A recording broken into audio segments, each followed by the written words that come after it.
Doing good. Doing good. First day back to real work. We walked through a little bit on Florida stuff yesterday. Kids are eager. You know, obviously we got a lot of Florida kids, so a lot of those guys are eager about getting home.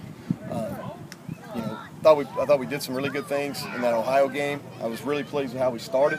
Obviously we didn't finish in the fashion we needed to, and so those are some of the things we're working off of.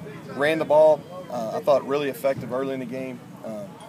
We got there at the end of the game. We were trying to run out the clock. I thought we were hit and miss. Too many negative plays as a whole. I think we had 10 negative plays with some missed assignments by some new guys mixed in there. So we got to get rid of those. And you know, Florida is Florida. You know, the strength of their defense is speed. They run well. I think they got a couple guys that really stand out. And Fowler up front, he's going to cause some issues. He's somebody we got to account for.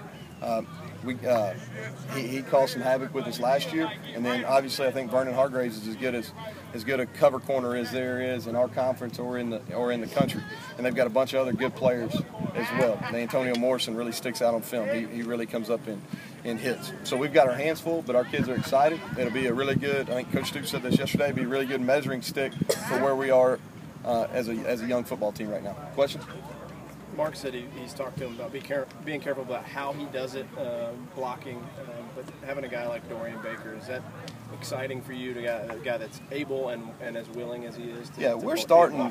We really took a lot of pride at Texas Tech, and Tommy Maynard did, and Sonny Cumbie that coached our inside receivers. They did a very good job of really establishing a physicalness at our wide receiver position, something that we were hit and miss with it last year. Guys that were kind of underdeveloped didn't have the strength to pull it off.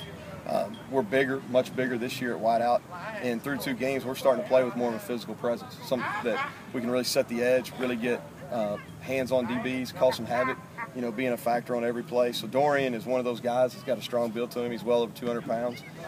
He had a big hit on Saturday. I thought he did a good job not putting his head in there, using his shoulder, making it a legal hit. But yeah, he plays with a lot of energy, and he's physical, and we need more of that. In camp, you talked about how you guys simplified some of the communication and terminology, that kind of thing. Does it get a big test in an environment like the swamp?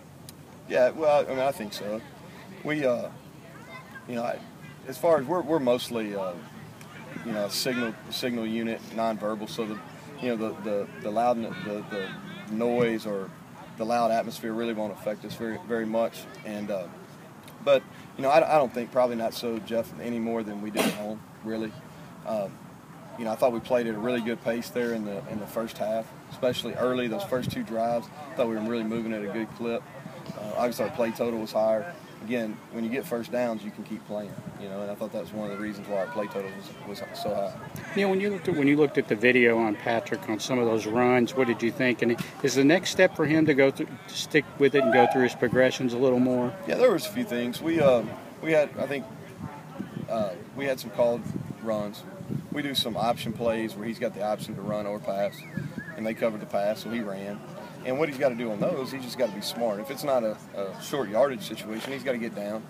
You know, he thinks because he's big, he can go and run like a big guy. But, you know, in this league, you're not going to be durable doing that. So I think it was a good learning experience for him.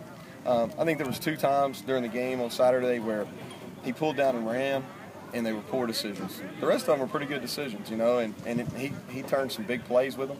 I think he's got to do a better job getting his eyes up as he scrambles and being a passer first. So, I think it's a good learning tool. You know, 22 times running, you know, some of those were called, most of them weren't. Some of them were good decisions coming out of the pocket. Some of them he needs to stay in there and throw it. One that really sticks out, we had one out in the red zone where he kind of took a sack where really we had the third guy in his progression was open for a touchdown.